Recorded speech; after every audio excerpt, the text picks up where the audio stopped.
Hey learners, ever feel like you're navigating a minefield when trying to find the right therapist or counselor? Today's deep dive is all about a tool that can help you avoid those ethical explosions before they even happen. We're diving into the world of applied behavior analysis, or ABA, and trust me, even if you're not familiar with it, the insights here apply to tons of professional relationships. We're cracking open Chapter 13 of Ethics for Behavior Analysts to explore something called a Declaration of Professional Practices and Procedures. Now, that might sound like a mouthful, but think of it like this. It's basically a roadmap for a healthy and ethical client-analyst relationship right from the get-go. And our expert today is going to break down exactly what that means for you. I'm so excited to welcome our expert for this deep dive, someone who's not only an experienced behavior analyst, but also a passionate advocate for ethical practice. Thanks for having me. Ethics often gets a bad rap for being boring or preachy, but I honestly think it's the heart and soul of what we do. Our source describes the ethical landscape for behavior analysts like facing daily meteor showers of ethical considerations. That sounds intense. Can you give us a sense of what those meteors look like in the real world? What kind of ethical dilemmas are we talking about here? It's a wild ride, that's for sure. And you're right, meteor showers, a pretty accurate way to describe it. Sometimes it's a big glaring issue like a behavior analyst being asked to work with a client who's dealing with something way outside their area of expertise. Imagine, for example, a behavior analyst who specializes in early childhood development being asked to treat a teenager exhibiting suicidal behaviors. Talk about a recipe for disaster. Yikes, that's a lot of pressure. It makes total sense that you'd want someone specifically trained for that kind of situation. But what about those smaller, less obvious ethical considerations? What are some examples of those that behavior analysts have to be on the lookout for? It's like that saying, the devil is in the details. Something as simple as a family not being totally upfront about using alternative treatments like special diets or supplements they're trying can throw a wrench in things. It's not always about hiding things on purpose. Sometimes they're just a little embarrassed or worried about being judged. But without the full picture, it makes it nearly impossible to get an accurate assessment and create an effective intervention plan. It's like trying to bake a cake without knowing you're missing half the ingredients. Exactly. And then there's the whole issue of confidentiality, which is a big one. Behavior analysts are bound by some pretty strict guidelines.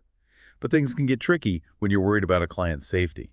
What happens if you suspect abuse or neglect? You have an ethical and legal obligation to report it, but that could mean potentially losing the client, facing backlash from their family, or even putting your own job on the line. Those are some tough calls to make. You're really painting a picture of how complex and ethically charged this field can be.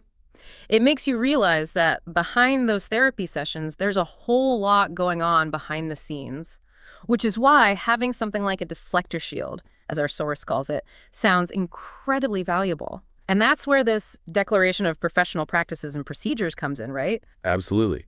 This document is like a preemptive strike against those ethical meteors. It's all about open communication from the very beginning, setting clear boundaries and making sure everyone's on the same page. Okay, so let's unpack this declaration. What are the main components? What's actually in it? One of the first things it addresses is the behavior analyst's areas of expertise. Remember our example earlier about the early childhood specialist? Yeah. Well, this section allows them to clearly state their qualifications and experience up front, so there's no question about whether they're the right fit for the client's needs. So no more being put on the spot or pressured into situations they're not equipped to handle. Exactly. It's about transparency and making sure the client is getting the best possible care. The declaration also talks about the limitations of ABA.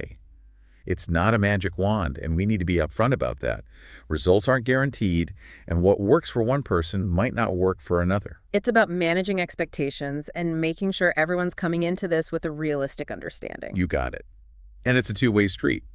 The declaration also outlines the client's role and responsibilities.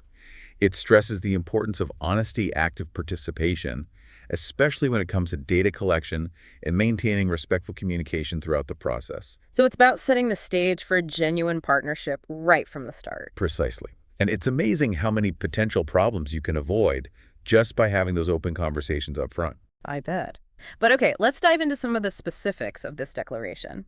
Our source mentioned how challenging it can be to explain the core principles of behavior analysis to clients from diverse backgrounds. They even threw in this wild statistic about how a good chunk of people believe in astrology or might not fully grasp the scientific method. How does the declaration handle that potential disconnect? That's such a key point. Yeah. You see, behavior analysis is grounded in science, but not everyone walking to the door is going to be a scientist, right? Or even comfortable with all the jargon. Totally. So what do you have to give everyone a crash course in behaviorism before you can even start? Not exactly. But the declaration encourages us as behavior analysts to be really thoughtful about how we explain things.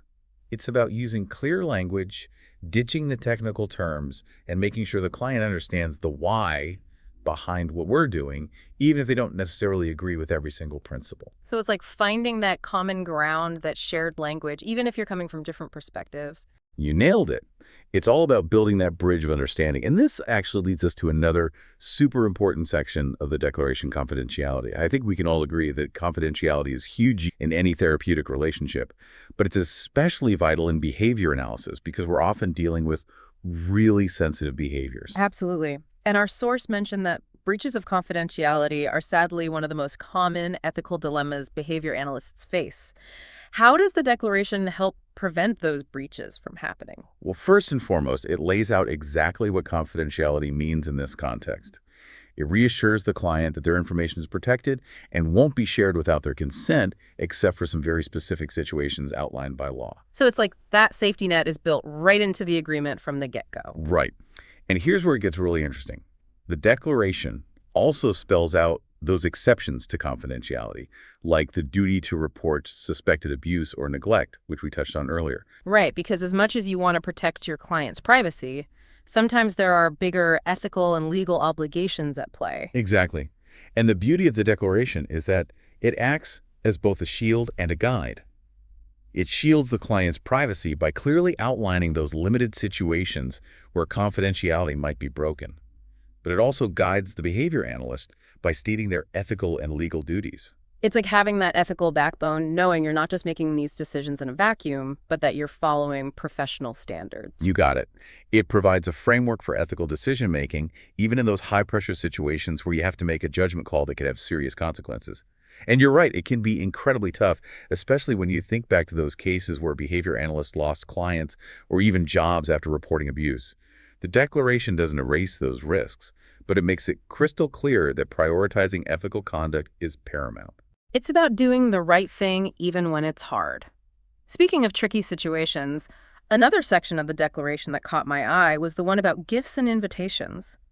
It seems like such a small thing, but our source suggests that even seemingly harmless gestures can lead to ethical complications. Can you elaborate on that? Oh, absolutely. This is one of those areas where things can go sideways really quickly if you're not careful. Think about it. A client offers you a gift to show their appreciation. It's only natural to feel touched, right? But accepting that gift, even with the best of intentions, can blur the lines of the professional relationship. It's easy to see how that could create a sense of obligation or compromise objectivity down the line. Exactly. And that's when you start tiptoeing into the territory of dual relationships, which is a huge ethical no-no. Dual relationships being when your professional and personal roles get all tangled up, right? Precisely. And that kind of entanglement can cloud your judgment, create conflicts of interest, and ultimately, it's the client who ends up getting hurt. Yeah. That's why the declaration is usually very clear about setting boundaries around gifts and invitations. So it's not about being rude or ungrateful, but rather about protecting the integrity of that therapeutic relationship. 100%. Yeah. And having those conversations up front, setting those expectations from the very beginning can save everyone a lot of headaches and heartache down the road. It's like having those guardrails up so you don't, go off the road. Exactly. And you know what I find so fascinating about this whole declaration thing? This focus on being upfront and talking about things right away. It's not just good for behavior analysts and the people they work with, It really applies to like any professional relationship. You're so right. I bet a lot of our listeners are like, oh yeah, I've been there. Right. Like, it doesn't matter if you're going to therapy, you're talking to a lawyer or a financial advisor, whatever. Having those conversations right up front about what you expect and what the boundaries are, that's so important. It builds trust, makes sure everyone's on the same page, and honestly, it makes the whole thing way less stressful and more productive for everyone involved. It's like that saying, better safe than sorry, right? 100%. And when we're talking about something as important as being ethical in your profession, that's like doubly true.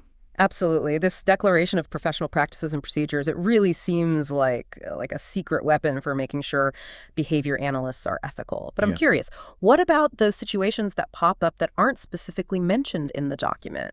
How does the declaration help behavior analysts deal with those unexpected ethical dilemmas? That's where the real magic comes in. The declaration isn't supposed to be like a rule book that covers every single thing.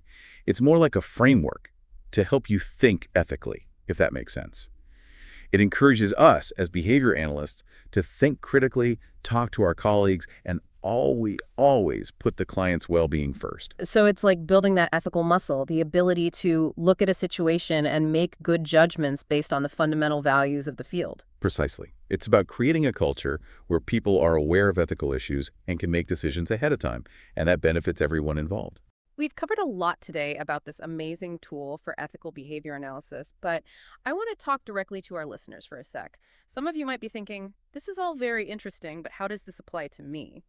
Remember, we always say our deep dives are about way more than just one specific field. They're about understanding how crucial it is to have open communication, ethical boundaries, and shared expectations in any professional relationship. So, as we wrap up today, I want to leave you with this thought. How can you be more proactive in your own life? How can you set clear expectations and encourage open communication in your own professional relationships? It might feel a bit weird at first, but take my word for it, it's worth it. Keep those questions coming, stay curious, and we'll see you next time for another